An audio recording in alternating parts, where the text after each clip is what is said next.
ఈరోజు అన్ని పత్రికల్లో మనం గమనించిన హెడ్లైన్స్. ఇక డీటెయిల్స్లోకి చూద్దాం.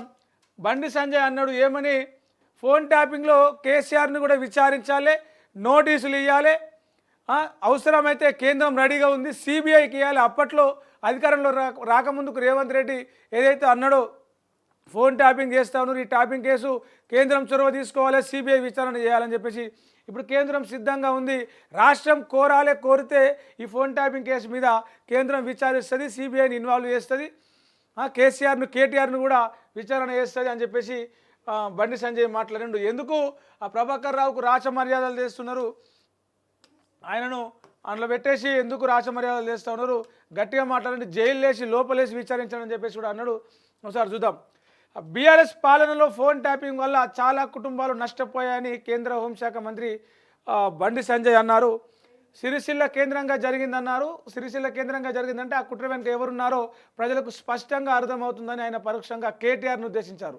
ఈ అంశంపై రాష్ట్ర ప్రభుత్వం ప్రత్యేకంగా పారదర్శక విచారణ చేపట్టాలన్నారు. అయితే నిన్న ఆయన కరీంనగర్లో యోగా డేలో పాల్గొంటూ మాట్లాడిండు. ఎస్ఐబి మాజీ చీఫ్ ప్రభాకర్ ఎవరైతే ఉన్నారో ప్రభాకర్ రావు, రాధాకిషన్ రావు ఫోన్ ట్యాపింగ్తో అనేక కుటుంబాలను నాశనం చేశారని చెప్పేసి కూడా బండి సంజయ్ నిన్న ఒక కామెంట్ చేసిండు. కాంగ్రెస్ ప్రభుత్వం ఏర్పడిన తర్వాతే ప్రభాకర్ రావు విదేశాలకు పారిపోయిండు. ఇప్పుడు స్వదేశానికి వచ్చి సుప్రీంకోర్టు నుంచి ఊరట పొందిండు. సుప్రీంకోర్టు సపోర్ట్ తోటి సుప్రీంకోర్టు నుంచి ఆయన అవేమంటారు నోటీసులు తెచ్చుకొని ఆ ప్రభుత్వం ఆయనకు రాచమర్యాదలు చేస్తూ ఉంది. తప్పు చేస్తుండే ఎందుకట్లా మీరు రాచమర్యాదలు చేస్తూ ఉన్నారు, ఎందుకట్లా కుర్చీలో కూర్చోబెట్టి ఇచ్చేస్తూ ఉన్నారు, గట్టిగా అడుగుర్రి. ఆయనతో పాటు బీఆర్ఎస్ నాయకులు, భార్యాభర్తలు, తండ్రి కొడుకులు, న్యాయమూర్తులు సినీతరణ ఫోన్లను కూడా కేసీఆర్ కేటీఆర్ ట్యాపింగ్ చేసిరు. ఈ ట్యాపింగ్ కేసును సిట్ కాదు సిబిఐకి బదిలీ చేయాలని చెప్పేసి బండి సంజయ్ డిమాండ్ చేసిండు. ఎన్నికల ప్రచార సమయంలో రేవంత్ రెడ్డి కూడా ఫోన్ ట్యాపింగ్ కేసు పైన సిబిఐ విచారణ చేపట్టాలని చెప్పేసి డిమాండ్ చేసి మరి ఇప్పుడు ఎందుకు సైలెంట్ అయ్యిండు, కాంగ్రెస్కు బీఆర్ఎస్కు మధ్య ఏమైనా లోపాయికారం ఒప్పందం ఉందా అని చెప్పేసి కూడా ఆయన ఆరోపిస్తూ కామెంట్లు చేసిండు. అయితే సంజయ్కి సిట్ అధికారులు శుక్రవారం రోజు రాత్రి ఆయనకు సాయంత్రం సమయంలో ఫోన్ చేసిండు.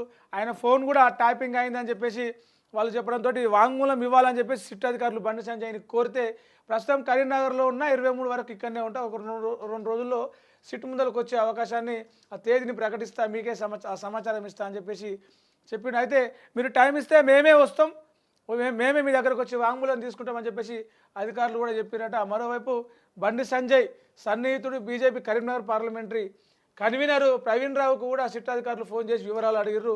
దానికి సంబంధించిన ఫోన్ ట్యాపింగ్ మీద కూడా ఆయనను కూడా వాంగ్మూలం ఇవ్వమని అడిగారు. మరి ఆయన కూడా బండి సంజయ్తో పాటు నేను కూడా వస్తా అని చెప్పేసి చెప్పిన సమాచారం. మరి బండి సంజయ్ డిమాండ్ చేస్తున్నట్టుగా కేంద్ర హోంశాఖ సహాయ మంత్రి బండి సంజయ్ డిమాండ్ చేస్తున్నట్టుగా ప్రభుత్వం కేసీఆర్ను కేటీఆర్ను కూడా ఫోన్ ట్యాపింగ్లో విచారిస్తుందా, ప్రణీత్ రావు ప్రభాకర్ రావు తర్వాత స్టెప్పు కేటీఆర్ను కేసీఆర్ను విచారించే క్రమమేనా, లేకపోతే అట్లా విచారించే ధైర్యం చేయలేకపోతే ఆ సాహసం చేయలేకపోతే కేంద్రం సహాయం తీసుకుంటుందా?